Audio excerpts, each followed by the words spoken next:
Halo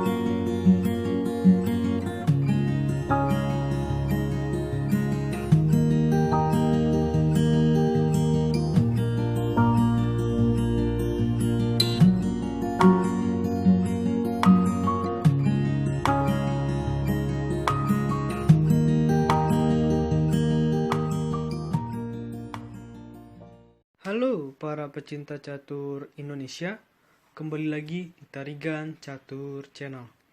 Kali ini Tarigan Catur akan menampilkan partai menarik antara International Master Josep Taher menghadapi Grandmaster Novendra Prias Moro, di mana pertandingan ini tersaji dalam turnamen PCO.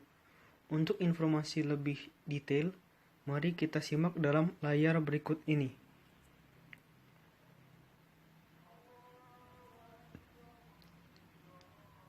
Nah, ini dia turnamennya. Turnamen PCO, tempat digelarnya pertarungan antara Josep menghadapi Novendra dalam turnamen online tentu saja. Nah, turnamen silaturahmi antar anggota PCO ini dapat diikuti oleh siapapun pemain yang memiliki rating akun di chess 2300 baik pada nomor Ballet, Blitz, Rapid maupun klasikal. Nah, turnamen ini sejatinya menggunakan Blitz ya, sistem Blitz dengan sistem waktu 3 menit plus 2 detik increment. Oke, tanpa berlama-lama langsung saja kita masuk ke pertandingan antara Josep menghadapi Novendra. Langsung saja kita masuk. Ya, di sini langsung saja Josep Taher menggunakan catur buah hitam dengan nama akun di chess IM Josep 2013 menghadapi Novendra Prias Moro dengan menggunakan catur buah putih dengan nama akun di chess IM Noven_car. Nah, di sini gelar yang tertera bukan Grandmaster ya, masih International Master kalau di akun di chess, namun yang pasti aslinya sudah Grandmaster. Langsung saja kita masuk ke pertandingan, di mana pertandingan dibuka dengan pion E4 dibalas dengan pion E5, kuda F3, kuda C6, dan gajah B5. Di sini Novendra mengarahkan pertandingan menuju variasi pembukaan Ruy Lopez. Pion A6, gajah pukul kuda di C6, pion pukul di C6, rokade pendek oleh putih, dan pion F6. Seperti yang Tarigan Catur pernah utarakan bahwa permainan yang menggunakan langkah F6 biasanya akan dibawa menuju rokade sayap menteri ya. Artinya akan terjadi pertarungan yang sangat seru nantinya. Oke, kita lanjutkan. Pion D4 menyerang pion pusat ya, diterima. Pion E makan D4, kuda makan pion D4, dan gajah D6, kuda C3, gajah D7, dan gajah E3. Di sini menurut analisa komputer ada yang lebih baik, yaitu jika Novendra melakukan langkah benteng E1, nantinya bisa dilanjutkan dengan kuda E7, menteri H5 skak, kuda menutup, kuda F5, rokade pendek oleh hitam, menteri G4, menteri E8, dan seterusnya ya. Oke, kita kembali menuju langkah aslinya. Di sini balasan dari Novendra adalah menteri E7, pion F3, rokade panjang oleh hitam, menteri E2, kuda H6. Di sini untuk menempatkan kuda menuju petak F7, benteng A menuju D1, kuda F7, benteng F menuju E1, pion G5, kuda B3, menteri E5. Di sini gajah dan menteri bersatu padu untuk menyerang pion lemah yang ada di H2. Ditutup pionnya dengan G3. Namun di sini membuat pertahanan sayap raja dari Novendra menjadi berlubang dan dimanfaatkan betul-betul oleh Josep. Pion H5, semakin menegaskan agresifnya permainan Yosef. Gajah D4 dengan tempo mengancam menteri. Menteri E7, menteri F2, dan kuda E5.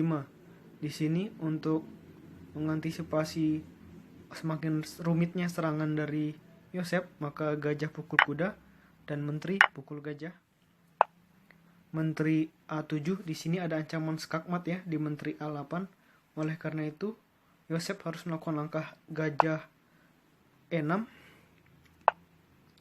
kuda A4, gajah pukul kuda di B3, pion pukul gajah di B3, pion H4. Nah, untuk mengenai alur serangan dari Yosef, ada baiknya untuk kita gambarkan dengan panah. Oke, kita mari simak menuju layar berikut ini. Nah, ini dia. Coba kita gambarkan dengan panah. Di sini betapa berbahayanya ya serangan dari Yosef. Di sini gajah hitam membantu menteri hitam untuk menyerang pion lemah yang ada di petak H2 secara tidak langsung.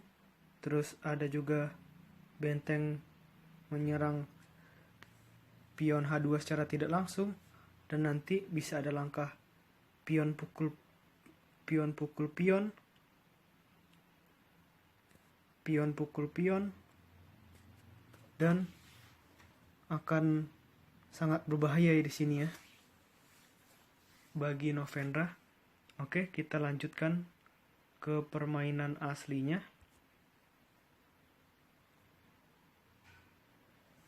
Nah, setelah langkah ini, langkah yang dilakukan Novendra adalah pion B4, raja D7, kuda C5 skak. Di sini karena gajah hitam menjadi pasif, oleh karena itu raja berpindah ke E7, kuda pukul pion di B7 mengancam benteng, dan benteng menuju A8 mengancam menteri putih. Menteri putih menuju E3, pion H makan G3, kuda A5, raja D7, kuda C4 mengancam menteri hitam, menteri E6, kuda pukul D6, pion pukul D6, menteri B6, menteri H3. Di sini semakin rumit ya.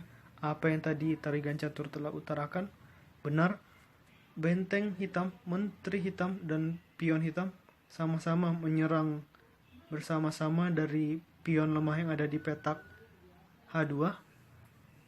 Di sini untuk menetralkan situasi sementara, Novendra melakukan langkah benteng D2, pion G pukul H2 skak, raja H1, menteri pukul pion skak di F3, benteng menutup, benteng A menuju B8, menteri pukul pion di A6, benteng pukul B4, menteri A7 skak, raja E6. Jika larinya ke raja misalkan ke E8 akan sangat berbahaya dengan ada menteri ya. Dan setelah raja berpindah dimakan. Oke, kita kembali. Di sini melakukan langkah